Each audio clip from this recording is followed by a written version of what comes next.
My name is Angela Went, and I'm a licensed clinical social worker at Yellow Chair Collective, a multicultural psychotherapy practice based in Los Angeles, California.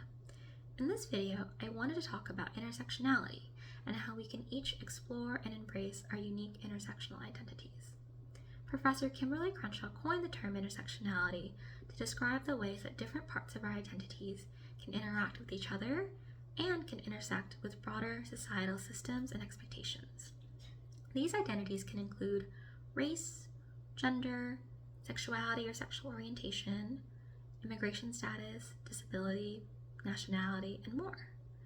For example, a man and a woman might experience the world very differently because of their gender, even if their ethnic background is the same.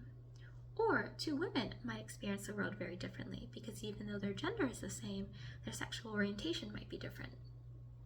To give a third example, a person who is queer and disabled might experience a wide variety of societal expectations, but they might face more or less discrimination and prejudice depending on their gender or immigration status. We can learn to explore these different parts of our identities through self-reflection. This can happen alone through journaling, or this can happen in conversation with people that you trust. It can be helpful to think about, how do different parts of my identity show up for me? For example, how does my gender influence the way that I move through the world? Or how does my cultural background do that? Or how does my gender influence the way that my cultural background affects me? Or how might my sexuality intersect with my cultural background and affect the way that the people around me view me? This can be pretty complicated as you're juggling and trying to navigate various identities and various communities. This can take a toll on you, and that's okay if it does, right? If it feels isolating or overwhelming or stressful, just trying to navigate identities that may or may not conflict at times. It's really important to make sure that you are still supporting your physical and mental health by engaging in whatever self-care activities bring you peace and joy. But as you reflect on these different identities, we want to make sure that you're finding value and meaning in each of these parts, and that we're able to offer understanding and compassion to each of these parts.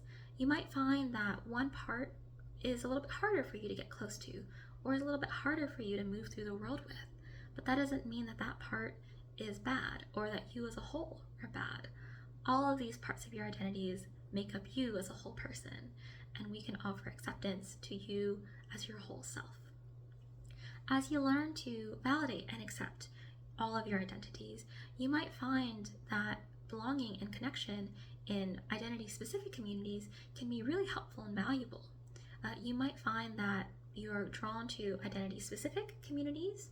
You might also find yourself drawn to communities that have an intersection of one or more of your identities.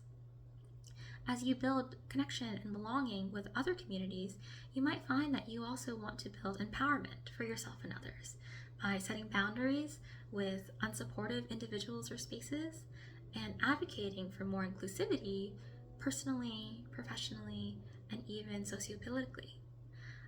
A last important thing that I'll note is that each identity journey can be really complicated and nuanced, and it might be something that changes for you over time. That's more than okay. The important thing to remember is that you can learn to embrace and understand each part of your identity, how each part interacts and intersects not only with each other, but with the world, and to embrace your whole authentic self as you are.